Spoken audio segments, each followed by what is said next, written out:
Morning to all of you. How are you बच्चों। नया chapter start हो रहा है सेट्स। आपका एग्जाम आने वाले हैं, रिवीजन भी हो जाएगा और जिनका नहीं हुआ है उनका हो भी जाएगा कंप्लीट, शुरू से लेके आखिर तक सारा करा। ठीक है जी। सेट्स क्या होता है? सेट्स होता है किसी भी चीज़ का कलेक्शन।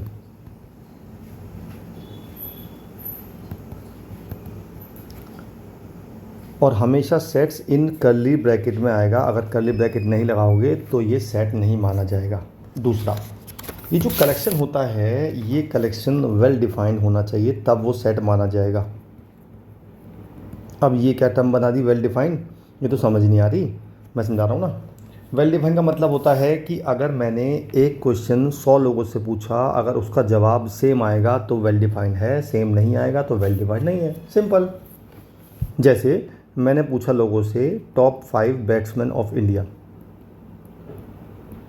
तो मेरे ख्याल से तो सबका जवाब अलग अलग आया, क्योंकि किसी को सहवाग पसंद है, किसी को सचिन पसंद है, किसी को धोनी पसंद है, तो अपने अपने हिसाब से सब जवाब देंगे। तो this is not a set.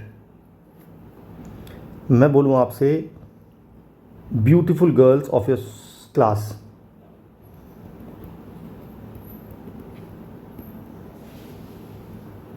या मैं बोलूँ handsome boys of your class, तो मेरे ख्याल से आप लोग जानते होंगे कि इन सब का जवाब दोनों का अलग अलग आएगा, क्योंकि जिस लड़के को जो लड़की पसंद होगी उसका जवाब देगा और जिस लड़की को जो लड़का पसंद होगा उसका जवाब देगा। बात ठीक है? तो ये दोनों ही सेट नहीं है। मैं पूछूं name of the months which have 31 days, हाँ जी, ये तो सब जवाब सेम देंगे, है ना, है कि नहीं? तो ये सेट माना जाएगा। This is A set because it is well defined. तो इस चीज़ को बोलते हैं वेल डिफाइंड। जब सबका जवाब सेम आता है उसे बोलते हैं वेल डिफाइंड। क्लियर है? बहुत बढ़िया, आगे चलते हैं। अब सेट को लिखने के 2 तरीके होते हैं बेटा। एक तो होता है रोस्टर फॉर्म और एक होती है सेट बिल्डर फॉर्म। ठीक है?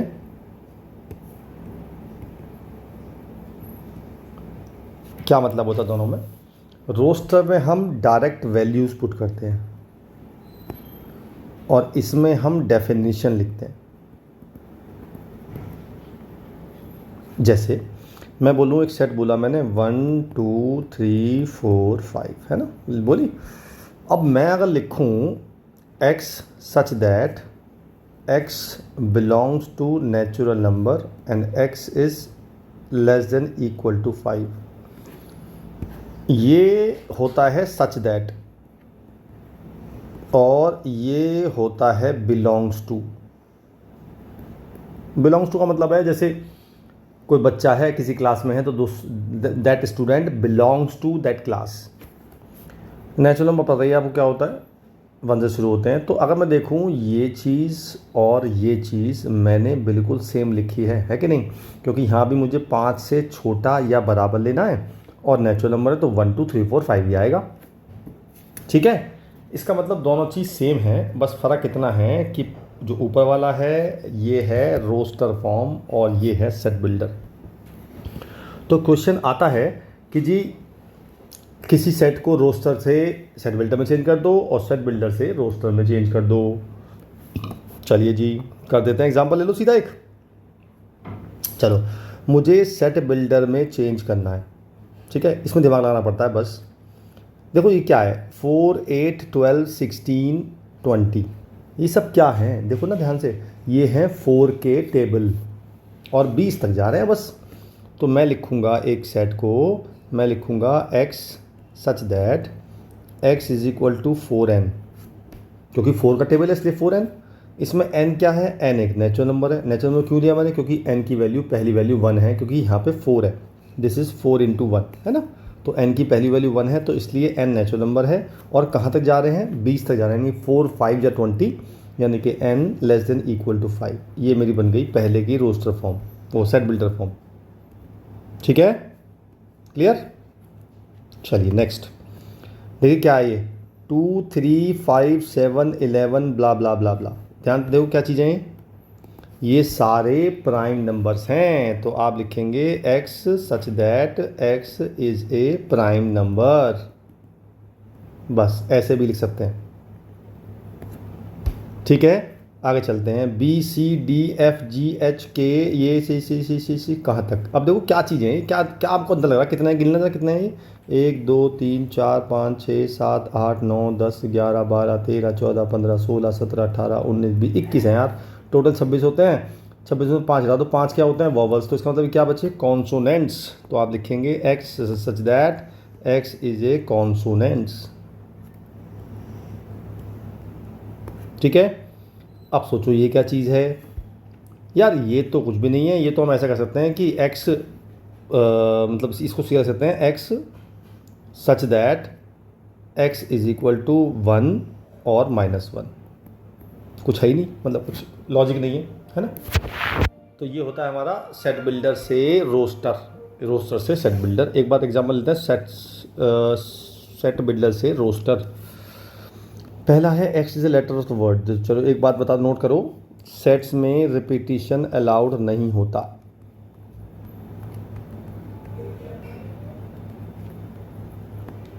अगर आपने ए बी लिखा या आपने ए और बी लिखा, दोनों एक ही बात है। अगर आप ए को 50 बार भी लिखोगे तो उसे एक बार के काउंट में ही यूज़ किया जाता है।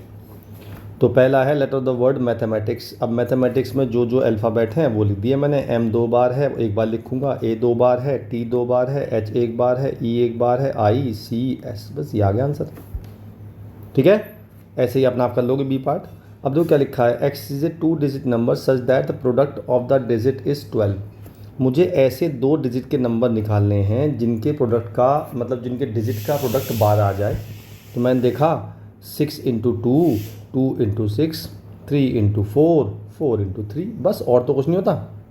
क्योंकि 12 इंटू 1 तो कर नहीं सकते, तो बन जाएगा 3 digit number, because we need 2 digit number. Okay, आगे चलते हैं। X is solution of the equation. अब सिंपल, इसमें तो सोल्यूशन निकालना है, कुछ नहीं करना आपने। एक्स स्क्वायर माइनस 4 को इक्वल टू 0 पुट करो, एक्स स्क्वायर इक्वल टू 4 आ जाएगा, x is equal two plus minus 2 आ जाएगा। अब देखो यहाँ पे क्या हो सकता है चेंजेस। अगर आपको स्कूल में मान लीजिए आपको यहाँ लिखा होता x belongs to natural number, तो मेरा आंसर क्या होता? अब फिलहाल नहीं लिखा, अगर फिलहाल नहीं लिखा नेचुरल नंबर तो मेरा आंसर होगा -2 और +2। अगर लिखा होता नेचुरल नंबर तो मैं खाली आंसर 2 होता, है ना? या लिखा होता पॉजिटिव सोल्यूशन लिखा होता तो भी आंसर 2 होता, नेगेटिव सोल्यूशन लिखा होता तो आंसर -2 होता। ठीक है, चलें आगे। गुड, कुछ टर्म समझ लेते हैं। पहला, सेट 3 तरह के होते हैं, फाइनाइट सेट, इनफाइनाइट सेट और नल सेट।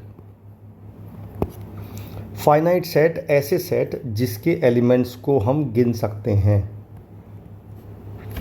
इनफाइनाइट जिसके पॉसिबल नहीं है गिनना। नल सेट जिसमें कोई एलिमेंट नहीं होता। अब तीनों का एग्जांपल दे दो जी। तो सबसे पहले मैं आपको फाइनाइट में एक चीज़ बता दूं कि जी फाइनाइट में मतलब होता है जिसको हम गिन सकते हैं, लेकिन इसके गिनने में चाहे हमें कितना भी टाइम लग जाए और कितने भी पैसे खर्च हो जाएं, इस बात से फ़र्क नहीं पड़ेगा। We need possibility. जैसे मैं आपसे एग्जांपल बताऊं कि आपके सर के बाल क्या हम गिन सकते हैं? बताओ। हाँ जी, गिन सकते हैं। हालांकि बहुत मुश्किल काम है, बट इट इज़ पॉसिबल। आप अगर सारे अपने बालों को काट के एक जगह रख लो और उसे घर पे गिन लो तो कोई मतलब ये तो टाइम लगेगा, 2 दिन 3 दिन 5 दिन 10 दिन लग जाएंगे। जैसे मैं कहूँ सामने एक पेड़ खड़ा है, उसके पत्ते गिन सकते हैं हम? क्यों नहीं गिन सकते भाई? पेड़ काट के घर पर रख लो, गिन लो, पैसे तो खर्च होंगे, but it is possible, so they are countable. मैं आपसे बोलूँ स्टार्स इन द स्काई, यार ये तो गिन ही नहीं सकते ना। आप चाहे कुछ भी कर लो, स्टार्स इन द स्काई नहीं गिन सकते। मैं बोलूँ आपसे एनिमल्स ऑन द अर्थ, आप गिन ही नहीं सकते, क्योंकि पानी में एक बूंद पानी में करोड़ों होते हैं ना, या चींटियाँ पता नहीं कितनी होती हैं, तो नहीं गिन सकते। These are uncountable. जैसे मैं बोलूँ आपसे how many litres of water in the sea, गिन ही नहीं सकते। नल सेट जिसमें कोई एलिमेंट नहीं होता, यानी कि ऐसे कितने इवन नंबर हैं जो 2 से नहीं कटते? यार एक भी नहीं है ऐसा, तो जब इवन नंबर होते तब जब वो 2 से कट जाते हैं, तो there is no even number जो 2 से नहीं कटता। चलिए जी आगे चलते हैं। दूसरा होता है सिंगलटन सेट। जिसमें एक एलिमेंट होता है उसे बोलते हैं सिंगलटन सेट। कुछ नहीं है इसमें, डेफिनेशन एक ही है बस। आगे चलते हैं। दो तरह के सेट होते हैं, एक तो होता है इक्विवेलेंट और एक होता है इक्वल। भाई इक्वल तो आप समझ गए कि भाई जो सेट इक्वल होगा वो सेट ही इक्वल होगा, यानी दोनों इक्वल है। अच्छा, सेट्स में पोजीशन भी मैटर नहीं करती है, आप किसी भी एलिमेंट को कहीं भी लिख दो, दैट डजंट मैटर। इक्वलेंट का मतलब होता है जब नंबर ऑफ एलिमेंट्स सेम होते हैं। जैसे मैं आपसे बोलूँगा कि सेट है ए, ये है 1 2 3, और एक सेट लिया मैंने बी और ये है ए बी सी, दोनों में तीन एलिमेंट हैं। तो ये नंबर ऑफ एलिमेंट्स का जो नाम है, इसका भी नाम होता है, इसका नाम होता है कार्डिनल नंबर। और इसको रिप्रेजेंट करते हैं एन ऑफ ए, यानी कि n of a is equal to 3, n of b is equal to 3, so a is equivalent to b. ये साइन होता है इक्विवेलेंट का और ये साइन होता है इक्वल का। ठीक है, ओके, चलिए आगे चलते हैं। नाउ नेक्स्ट हमारे पास है सबसेट। इस सबसेट क्या होता है, ये बढ़िया चीज़ है, सबसेट। और एक होता है सुपरसेट।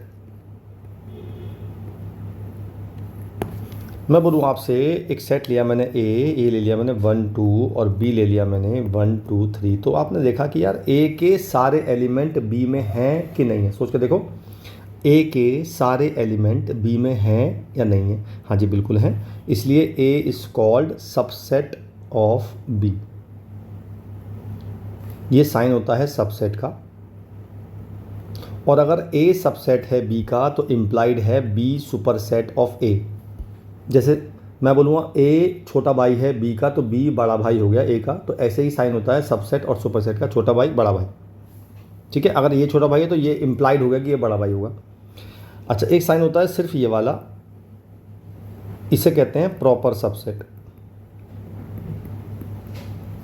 जैसे मैं आपसे बोलूँ, जैसे हम कहते हैं कि A less than equal to B और मैं कहता हूँ ए लेस देन बी, इन दोनों में पता है अंतर क्या है? इन दोनों में अंतर ये है, यहाँ पे ए बी के बराबर भी हो सकता है और छोटा भी हो सकता है, लेकिन यहाँ पे ए हमेशा छोटा ही होगा।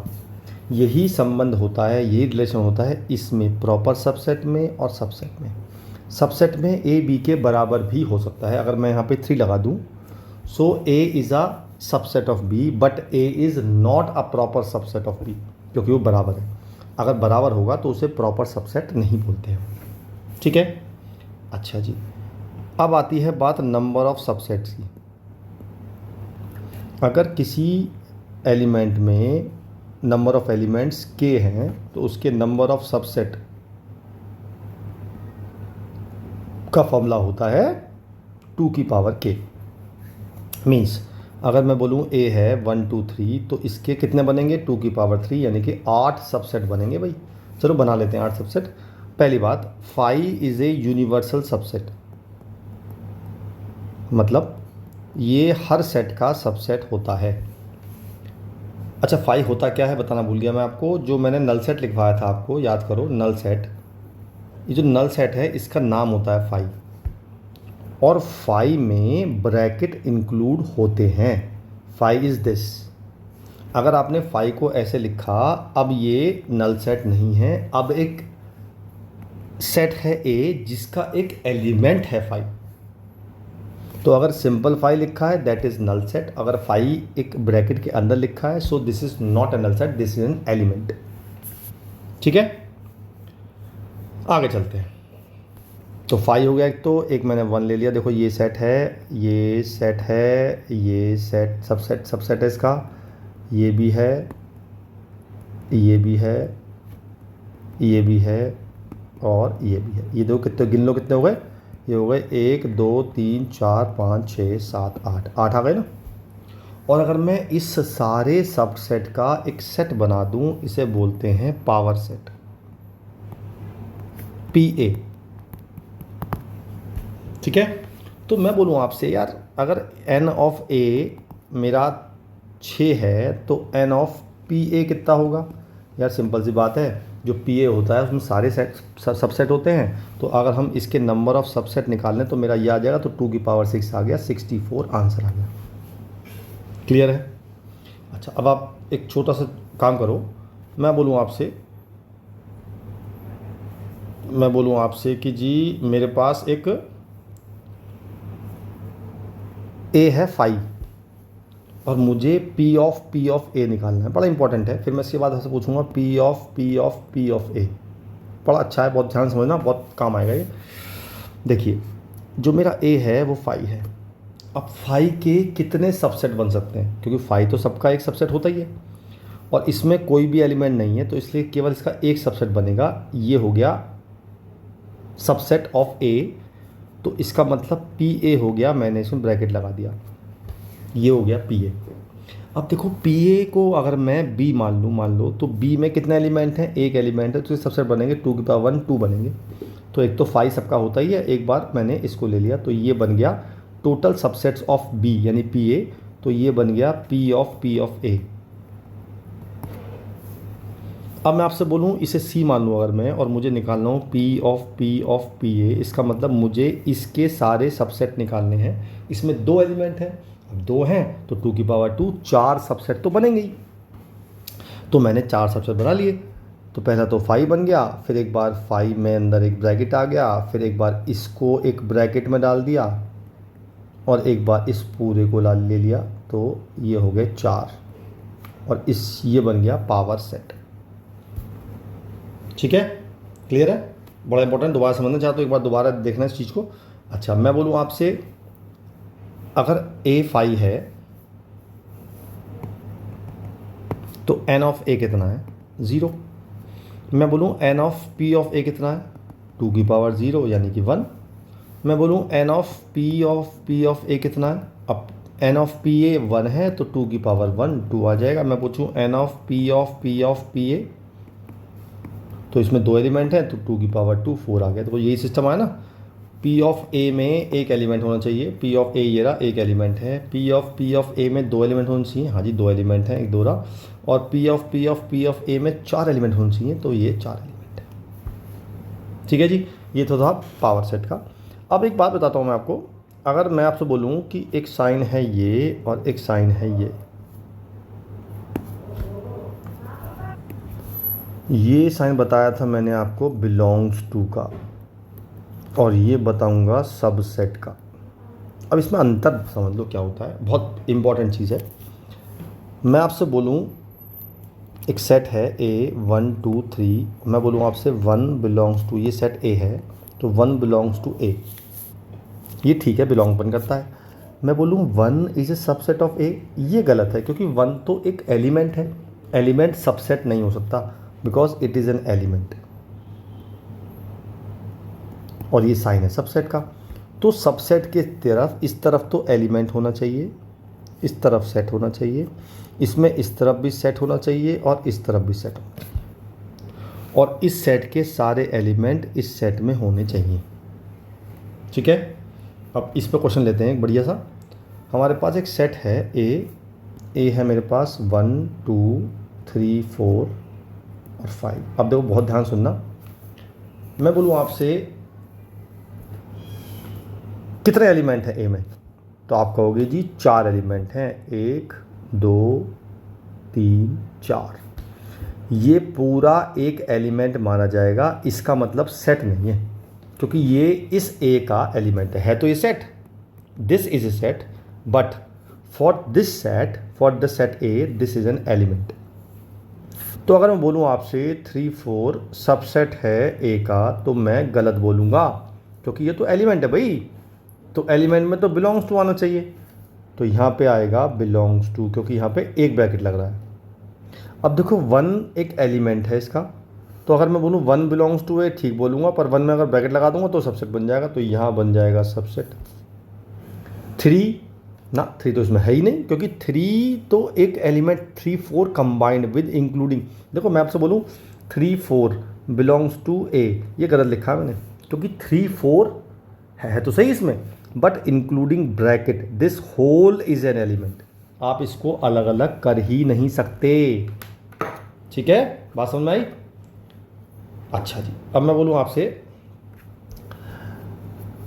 3 नहीं है तो this does not belongs to A और नॉट अ सबसेट, सबसेट भी नहीं है।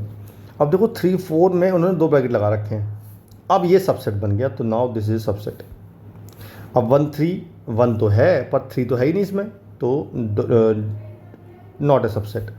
1 5, हाँ जी 1 5 सबसेट है क्योंकि इसमें सारे एलिमेंट इसमें हैं और 5 सबका सबसेट होता है। ठीक है, क्लियर?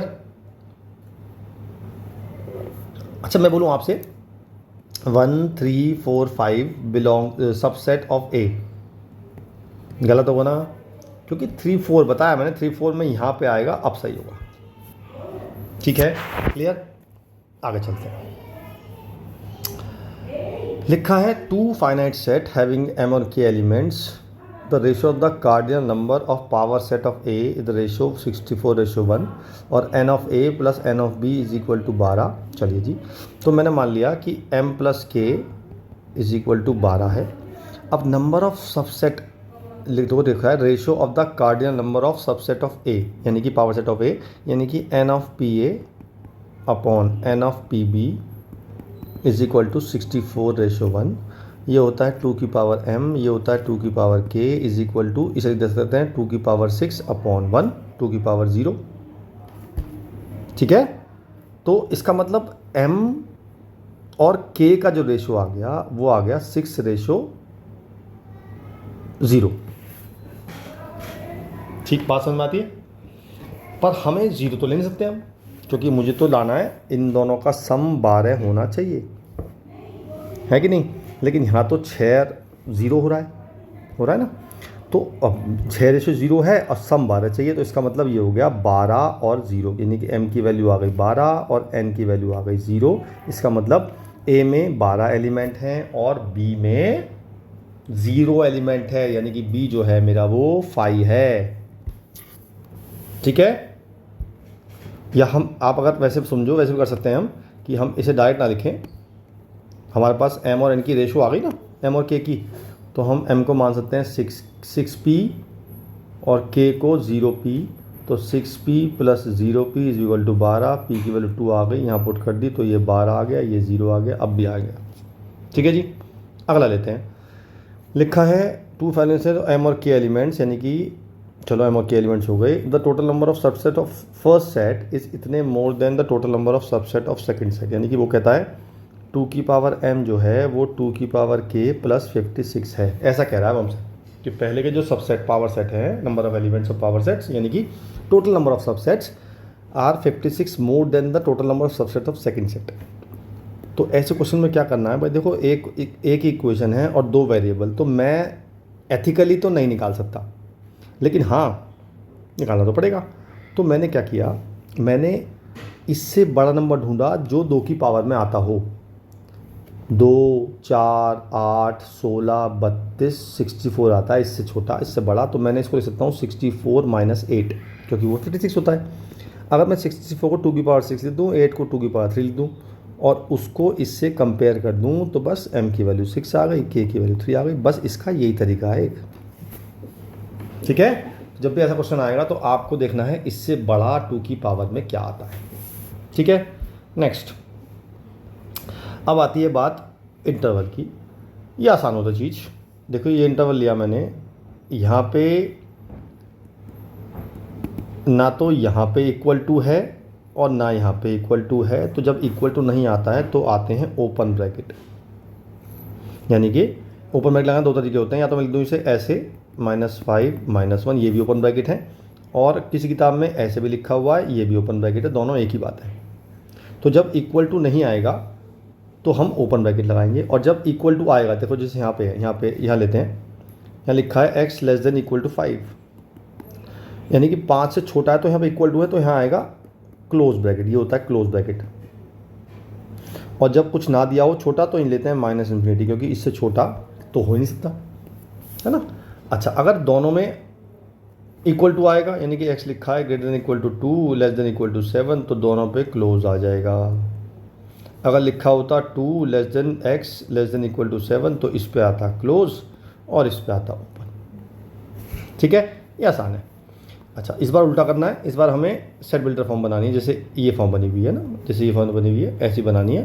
ये बड़ा आसान है। जहाँ पे क्लोज इंटरवल आएगा वहाँ पे इक्वल टू लगेगा, जहाँ पे ओपन आएगा वहाँ इक्वल टू नहीं लगेगा। तो लिखेंगे आप x such that x belongs to real number, और ये हो गया x less than greater than -2 less than equal to 0। ठीक है, ये आप आराम से कर लोगे। एक और ले लेते हैं, चलो एग्जाम्पल यहाँ लेना है मुझे। तो मैं लिखूँगा x such that x belongs to r. अब मतलब 4 से छोटा है लेकिन बराबर नहीं है, तो बस एक्स लेस देन 4, बस ये आंसर आ गया। ठीक है, ये आप कर लोगे आराम से, छोटा आसान चीज़ है। आगे चलते हैं जी। अब एक चीज़ होती है, इसे कहते हैं यूनियन, इसे बोलते हैं इंटरसेक्शन। ठीक है, यूनियन मतलब होता है all the elements.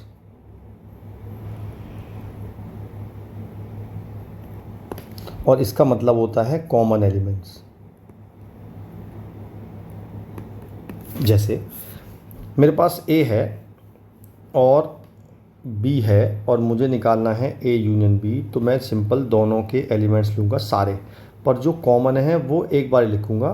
1 2 3 4 5 6 7 8।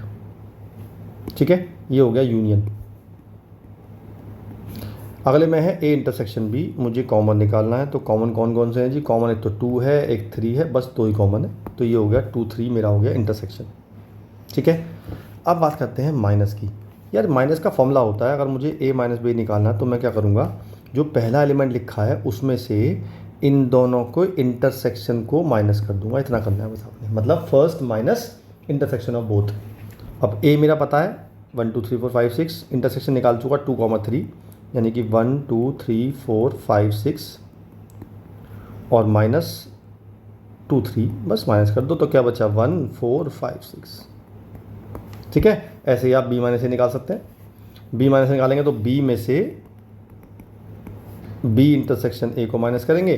Do it yourself, right, मेरे का अलग नहीं है। अगला आता है कॉम्प्लीमेंट। ये होता है कॉम्प्लीमेंट, यानी कि जिसका भी कॉम्प्लीमेंट, इसे बोलते हैं कॉम्प्लीमेंट ऑफ ए।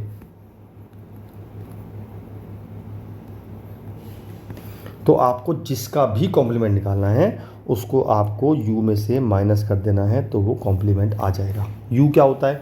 u होता है यूनिवर्सल सेट। अब ये यूनिवर्सल सेट क्या होता है? एक ऐसा सेट जिसमें हमारे सारे गिवन एलिमेंट्स, गिवन सेट के एलिमेंट्स हों।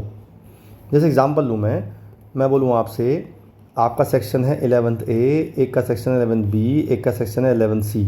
तो अगर मैं इसे 3 सेट मान लूँ तो इन दोनों का जो यूनिवर्सल सेट होगा वो होगा ऑल क्लास 11th। उसमें D भी होगा, E भी होगा, लेकिन ये तीनों तो होंगे ना, जो हमारे सेट हैं उसके सारे एलिमेंट होने चाहिए। अगर उसमें एक्स्ट्रा है तो चलेंगे। ठीक है, चलिए जी, मैं बात करता कॉम्प्लीमेंट की। यू में से ए को माइनस करना है, जिसका भी कॉम्प्लीमेंट निकालना है उसे यू में से माइनस करना है। अब जैसे मुझे निकालना है ए इंटरसेक्शन बी कॉम्प्लीमेंट, तो पहले मैं बी कॉम्प्लीमेंट निकालूंगा। तो मैं यू में से बी को माइनस कर दूंगा। अब यू कितना है? यू है मेरा 1 से लेके 8 तक, और बी कितना है 2 3 4 7 8। तो क्या बचेगा 1 5 6। तो ये बन गया बी कॉम्प्लीमेंट। अब मुझे ए में से और बी कॉम्प्लीमेंट में से कॉमन निकालना है। अब ए तो मेरा है 1 2 3 5 6 और बी कॉम्प्लीमेंट है 1 5 6। तो कॉमन क्या आ गया? 1 5 6 ही कॉमन आ गया। ठीक है, बात समझ में आई? अच्छा जी, अब देखो यहाँ पे टोटल के बाहर कॉम्प्लीमेंट है, यानी कि मुझे निकालना है ए यूनियन बी का होल कॉम्प्लीमेंट। तो यू में से मैं ए यूनियन बी को माइनस कर दूंगा, सिंपल। अब मैं ये तो निकाल चुका, ये रहा, तो मैं यू में से इसको माइनस कर दूँ तो यू कितना है मेरा? यू भी 1 2 3 4 5 6 7 8, ये भी 1 2 3 4 5 6 7 8, तो ये आ जाएगा 5। एक बार चेक कर लेते हैं क्या मैंने यूनियन सही निकाला है। 1 है, 2 है, 3 है, 4 है, 5 6, हाँ सही निकाला है। तो मेरा जो ए यूनियन बी का होल कॉम्प्लीमेंट आ गया वो आ गया 5, क्योंकि जो सारे एलिमेंट ए यूनियन बी में वही 5 है। अब ये तीनों सेट आपको, ये तीनों अपना आप करना है आपने। इसमें क्या करना है? पहले ए कॉम्प्लीमेंट अलग निकालना है, बी कॉम्प्लीमेंट अलग निकालना है, उन दोनों में से कॉमन निकालना है। इसमें पहले आपने ए कॉम्प्लीमेंट निकालना है और फिर बी तो दे ही रखा है हमें, इन दोनों का यूनियन निकालना है। पहले आपको ए माइनस बी निकालना है। ए माइनस बी कैसे निकालते हैं पता है ना, अभी लिखवाया था मैंने, ए माइनस ए इंटरसेक्शन बी, और मैं ए माइनस बी निकाल चुका ना, ये ना ए माइनस बी ये आया था, इसका निकालना है कॉम्प्लीमेंट। तो यू में से यानी कि इसमें से इसको माइनस करना है तो आपका आ जाएगा। ठीक है, ट्राई करिएगा अपना, हो जाएगा। आगे चलते हैं, अब चलते हैं वेन डायग्राम पे। वेन डायग्राम क्या होते हैं जी, मैं बोलूँ आपसे, जैसे इसी का लेते हैं, मतलब मैं अगर इसका वेन डायग्राम बनाऊँ आपके लिए तो वेन डायग्राम कैसे बनेगा। सबसे पहले बनाते हैं हम यूनिवर्सल सेट। ये हो गया यूनिवर्सल सेट, इसके अंदर दो सेट हैं, सेट ए और सेट बी। तो एक सेट ए हो गया, एक सेट बी हो गया। पहले निकालते हैं जो कॉमन है। हमारा ए इंटरसेक्शन भी आया था 2,3, तो वो कॉमन एरिया आ गया, तो ये हो गया 2,3। तो ये रेड एरिया जो होता है इसको बोलते हैं हम ए इंटरसेक्शन बी। अच्छा जी, ये जो सेट होता है इसे बोलते हैं हम ए माइनस बी, और ये वाला जो होता है इसे बोलते हैं बी माइनस ए। अब ए माइनस बी निकाल चुका ना मैं, पता है ना, हाँ जी निकाल चुका है माइनस बी। 1 4 5 6 आया था, तो मैंने लिख दिया यहाँ पे 1 4 5 6 बी माइनस ए। अब बी माइनस ए बी निकालता मैंने, हाँ बी माइनस निकालता मैंने, ये b minus a intersection B. तो बी हमारा था ये वाला, इसमें से इंटरसेक्शन माइनस कर दो 2 3, तो बचेगा 4 7 8 4 7 8। ठीक है, तो 4 7 8, देखो मैंने मिस्टेक कर दी, इसका मतलब 4 देखो यहाँ भी आ रहा है यहाँ भी आ रहा, तो इसका मतलब इंटरसेक्शन में 4 होना चाहिए था ना, यहाँ मिस्टेक लेकिन नहीं आ रहा। तो इसका मतलब मैंने कहाँ मैंने गड़बड़ करी, मैंने गड़बड़ करी b minus a intersection b में। बी में तो 4 है, अच्छा, और ए में से ए माइनस बी निकालना है, तो ए में से मैंने इंटरसेक्शन माइनस कर दिया, 2 3 आ गया, 1 4 5 6 आ गया। बी में अच्छा देखो यहाँ पे 4 नहीं है, मैंने यहाँ मिस्टेक कर दी, यहाँ पे 4 नहीं है, 1 2 3 5 6 है, तो यहाँ 4 नहीं आएगा। अब ठीक है, तो ये 4 यहाँ नहीं आएगा। ओके, तो ये हो गया मेरा ए माइनस बी, ये हो गया बी माइनस ए, ये हो गया ए इंटरसेक्शन बी, और ये जो पूरा होता है इसे बोलते हैं ए यूनियन बी। मैं आपको बता दूँ, ग्रीन वाला जो एरिया होगा, this whole is called a union b. इसकी शक्ल होती है कुछ इस तरह से, ये होता है ए यूनियन बी। ठीक है, अच्छा अब आती है किसी की कॉम्प्लीमेंट निकालना। मान लो मुझे निकालना है ए कॉम्प्लीमेंट, तो मैं क्या करूँगा, मैं पहले ए शेड ए लिखूँगा, बी लिखूँगा। अब मुझे अगर ए कॉम्प्लीमेंट निकालना है तो मैं ए के अलावा सारा पोर्शन शेड कर दूँगा। तो ये जो दिख रहा है आपको, this is called a complement, क्योंकि मैंने ए के अलावा सारा पोर्शन शेड कर दिया। ठीक है, ऐसे मुझे लिखा है बी कॉम्प्लीमेंट। अगर मुझे बी कॉम्प्लीमेंट निकालना है तो कुछ नहीं करने का, मैं बी के अलावा सारा पोर्शन शेड कर दूंगा। या इसमें लेते हैं, चलो अगर मैं रेड वाला देखूँ, बी के अलावा सारा पोर्शन शेड कर दूँ मैं, तो ये हो गया बी कॉम्प्लीमेंट। ठीक है ना, क्लियर है, ये हो गया बी कॉम्प्लीमेंट। तो जिसका भी कॉम्प्लीमेंट निकालना हो उसके अलावा पोर्शन शेड करना है आपको। अब जैसे मुझे वेन डायग्राम बनाना है और मुझे 4 का बनाना है, 2 का मैं बनाता हूँ, 2 का आप बनाना। मैं बनाता हूँ इसका आप बनाइएगा। ठीक है, और मैं बनाता हूँ इसका, और इसका आप बनाइएगा। पहला है ए यूनियन बी का होल कॉम्प्लीमेंट, तो ये तो आसान है। तो ये आसान इसलिए है कि पहले आपको पता है ए यूनियन बी क्या होता है, ये मैंने बताया था। ए यूनियन बी पूरा ये एरिया होता है ना, ये पूरा एरिया ए यूनियन बी होता है। इसके अलावा पोर्शन शेड करना है, कर देते हैं भाई। तो इसके अलावा पोर्शन शेड हो गया, ये वाला आ गया, ये हो गया a union b whole complement. ठीक है, अब मुझे बनाना है अगला, ये मुझे करना है a complement union b complement. चलिए जी, तो पहले हम ए कॉम्प्लीमेंट शेड कर देते हैं। तो मैंने ए बनाया और बी बनाया, ए कॉम्प्लीमेंट। तो ए के अलावा सारा पोर्शन मैंने रेड से शेड कर दिया।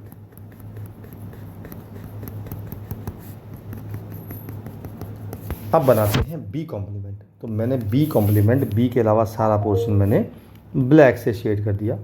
ये बन गया मेरा बी कॉम्प्लीमेंट। अब मुझे इन दोनों का यूनियन लेना है, यानी कि मुझे a complement union b complement निकालना है। तो यूनियन में हम क्या करते हैं, हम सारे एलिमेंट लेते हैं, यानी कि ऐसा एरिया जहाँ पे रेड लाइन भी है या ब्लैक लाइन भी है या दोनों है। ठीक है, तो ऐसा कौन सा एरिया दिख रहा है आपको, हाँ दिख रहा है, मुझे सारा दिख रहा है, सिवाय कौन से एरिया के, सिवाय इस ग्रीन एरिया के सारा एरिया आ गया। तो इसका मतलब ग्रीन के अलावा ग्रीन कौन सा होता है, ये होता है ए इंटरसेक्शन बी। तो अगर मैं कह दूं दिस इज़, ये जो ये एरिया आया है this is a intersection b का होल कॉम्प्लीमेंट, तो मैं गलत नहीं कहूँगा। ठीक है जी, तो ये होते हैं वेन डायग्राम, राइट। अब चलते हैं आगे वर्ड प्रॉब्लम की तरफ। इसमें आपको 4 फॉर्मूले नोट कराऊंगा। पहला फॉर्मूला कराऊंगा मैं n of A union b. अच्छा, यूनियन का मतलब होता है और या एटलीस्ट वन। ये फॉर्मूला होता है N of A plus N of B minus N of A intersection B, N of A intersection B complement. इसका मतलब होता है A should be and B should not be, मतलब ए तो होना चाहिए और बी नहीं होना चाहिए। फॉर्मूला होता है N of a minus N of A intersection B, N of a complement intersection b. इसका मतलब बी होना चाहिए, ए नहीं होना चाहिए, तो N of B minus N of A intersection B. N of a minus b, इसका मतलब होता है ओनली ए, ठीक है। और इसका फॉर्मूला भी यही होता है, ठीक। एक होता है एन बी माइनस ए, यानी कि बी ओनली बी, और इसका फॉर्मूला भी यही होता है, ठीक है जी। इंटरसेक्शन मतलब होता है एंड, यानी कि बोथ, ठीक। चलिए क्वेश्चन लेते हैं। सुबह लिखा है out of 20 members in a family 12 like T, 15 like coffee and assume that each like at least one, how many of like both T and coffee. चलिए जी, तो ये जो 20 हैं, अगर वो सारे कोई ना कोई सा एक कर रहा है, इसका मतलब जो 20 होगा वो होगा a intersection a union b, क्योंकि मतलब कोई से तो आएगा, या तो एक करता है या दोनों। तो N of A union B आ गया 20, मैंने टी को मान लिया ए और कॉफ़ी को मान लिया बी, तो मुझे निकालना है पहला ए इंटरसेक्शन बी। तो फॉर्मूला बताया था मैंने आपको, N of A union B is equal to N of A plus N of B minus N of A intersection B. बस मैंने वैल्यू पुट कर दी, B is equal to 12 plus 15 minus X, इसको मैंने एक्स मान लिया, मुझे x निकालना था, 7 आंसर आ गया, ठीक है। अब लिखा है ओनली टी नॉट कॉफ़ी, बताया था मैंने आपको, टी मैंने ए माना तो ए माइनस बी हो गया, या ए इंटरसेक्शन बी कॉम्प्लीमेंट, एक ही बात है। और फॉर्मूला होता था इसका पी ए मतलब n of a minus N of A intersection b, ठीक है। तो एन ऑफ ए मुझे पता है 12, एन ऑफ ए इंटरसेक्शन में मैं निकाल चुका 7, तो मेरा आंसर आ गया 5, इसका आंसर आ गया 5। और इसका आप अपने आप निकालेंगे, बिल्कुल सेम है, बी माइनस ए निकालना है, ठीक है। आगे चलते हैं। 70 पीपल हैं, 45 Hindi language, 33 English language and 10 speak neither English nor English. अच्छा, अब ये क्या हुआ, ये मैंने फॉर्मूला बताया नहीं, नोट कर लो, एक अलग फॉर्मूला नोट। ये है नाइदर ए नॉर बी,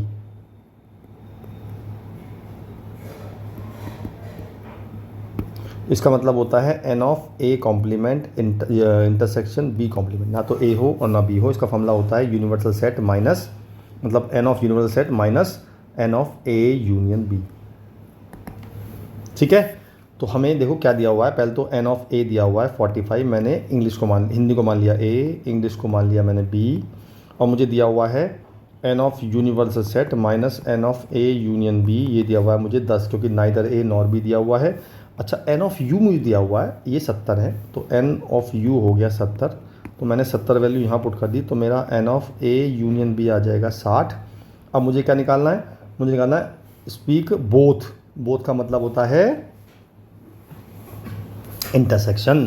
तो मुझे n of A union b का फॉर्मूला पता है, वो होता है N of A plus N of B minus N of A intersection b. इसकी वैल्यू पता है मुझे 60, इसकी वैल्यू पता है 45, इसकी पता है 33, और इसकी मुझे एक्स निकालनी है। तो मेरे ख्याल से आप निकाल लोगे, ये हो जाएंगे 78 माइनस 60, 18 मेरा आंसर आ गया। अच्छा, अब लिखा है निकालना how many can speak only English language, only English यानी कि इंग्लिश तो बोले, हिंदी ना बोले, यानी कि बी माइनस ए निकालना है, यानी कि b intersection a complement. Formula लिखवाया था मैंने आपको, N of B minus N of A intersection B. N of b मुझे पता है 33, क्योंकि मैंने इंग्लिश को बी माना है, और कॉमन हो गया ये, तो 33 माइनस 18, और मेरा आंसर कितना आ गया, जल्दी बताओ, 15, ठीक है जी, क्लियर। चलो एक और ले लेते हैं इस पर एग्जाम्पल। इतने लोगों का सर्वे किया गया और रिपोर्ट किया कि इतने कंज्यूमर लाइक प्रोडक्ट ए, इतने consumer like product b, what is the least number of must have both, मतलब लीस्ट नंबर कितना होगा। तो अगर मैं n of A union b निकालूँ तो वो होगा n of A plus N of B minus N of A intersection b. अच्छा, ये मुझे दे रखा है 1000, नहीं दे रखा अभी मैंने नहीं मानता ये, क्योंकि दिस में be either A union be either universal set, I don't know, क्योंकि कुछ ऐसे भी हो सकते हैं कि जो ना तो ए को करते हो ना बी को। तो अगर मैं इन दोनों की वैल्यू पुट कर दूं तो मेरी इसकी जो वैल्यू आएगी n of A intersection b की जो वैल्यू आएगी वो आएगी 720 plus 450 minus N of A union b. ये मैंने ऐड कर लिया, ये कितना आ गया जी, ये आ गया 1170 minus N of A intersection b, a union b, ये आ गया n of A intersection b की वैल्यू। अब आप ये सोचो, मुझे लीस्ट नंबर निकालने हैं, मतलब मुझे इसकी लीस्ट वैल्यू चाहिए। तो अगर मुझे इसकी लीस्ट वैल्यू चाहिए तो मुझे इसकी चाहिए मैक्सिमम वैल्यू, क्योंकि तभी तो इसकी लिस्ट आएगी। अब सोचो इसकी मैक्सिमम वैल्यू कितनी होगी। यस यू आर राइट, इसकी मैक्सिमम वैल्यू 1000 तो हो सकती है, क्योंकि हो सकता है यही यूनियन हो। तो मैंने इसको 1000 रख दिया, तो मेरा आंसर आ गया 1170 माइनस 1000, आंसर आ गया 170। That is the minimum value of A intersection b. ठीक है, चलिए आखिरी क्वेश्चन करते हैं इसका। ये आखिरी क्वेश्चन स्पेशल इसलिए कि इसमें 3 सेट होते हैं और कैसे करना होता है, इसमें फॉर्मूला नहीं यूज़ करने थे, इसमें आपको हमेशा वेन डायग्राम से बनाना होता है। तो मैंने एक वेन डायग्राम बनाया, जब भी 3 सेट आएंगे तो मैं बनाऊंगा 1, 2 और 3। इसमें 3 चीज़ क्या क्या है, एक तो है H, एक है T और एक है I। तो मैंने इसको मान लिया H, इसको मान लिया T, इसको मान लिया I। मैं इसकी नेमिंग कर देता हूँ कि मैंने इसको मान लिया A, B, C, D, E, F और G। ये आपको सब हर क्वेश्चन, जब भी 3 का क्वेश्चन आएगा तो हमेशा यही करना है आपने। और अब क्वेश्चन पढ़ना स्टार्ट करना है, और अगर आप क्वेश्चन पढ़ना लास्ट से स्टार्ट करोगे तो इट विल बी बेटर। मैं लास्ट से करूँ, लिखा है 3 रीड ऑल द न्यूज़पेपर। तो ऑल कौन सा है, ई वाला पार्ट, तो ई मेरा 3 आ गया। फिर उससे आगे चलते हैं, 8 read both T and I. हालांकि आप सीधा ही पढ़ सकते हो, पर उल्टा पढ़ के हमेशा आसान पड़ेगा।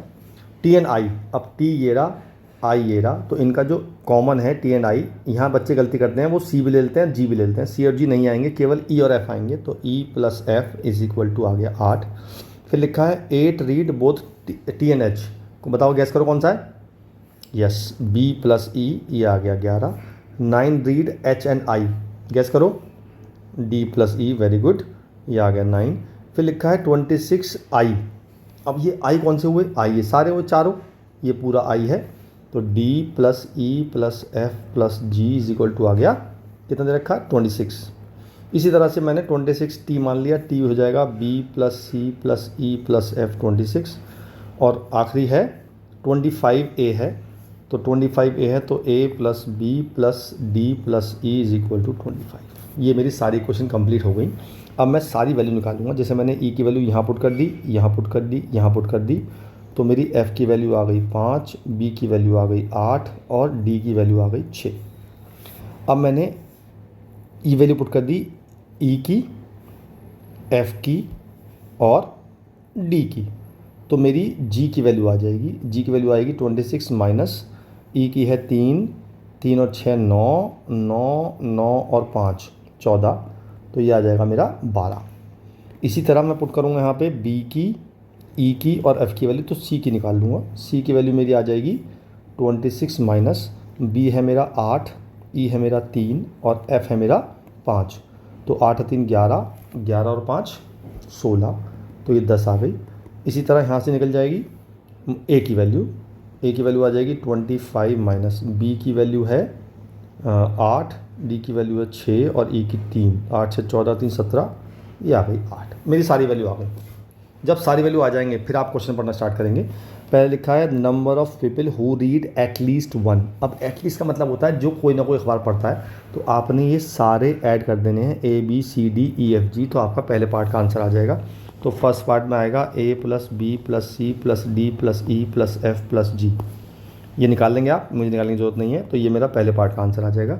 दूसरे पार्ट का number of elements who read exactly 1 newspaper. अब एग्जैक्टली 1 का मतलब जो केवल एक पढ़ते हैं, तो जो एक पढ़ते हैं वो तो एक तो A है और सी है और जी है, तो आप सेकंड पार्ट में ए प्लस सी प्लस जी निकाल लेंगे तो वो आपका सेकंड पार्ट का आंसर आ जाएगा। अच्छा, मैं आपसे कहता कि जी ऐसे निकालो जो एच और टी तो पढ़ते हैं, read H and T but not I, तो अगर मैं ऐसा कहता तो कौन सा होता?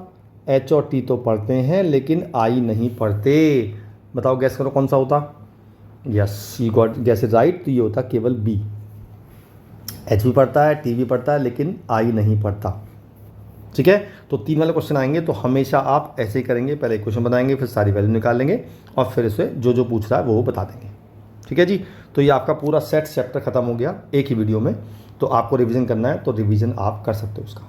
ऑलराइट, फिर मिलता हूँ किसी और चैप्टर के साथ, तब तक के लिए bye bye and all the best.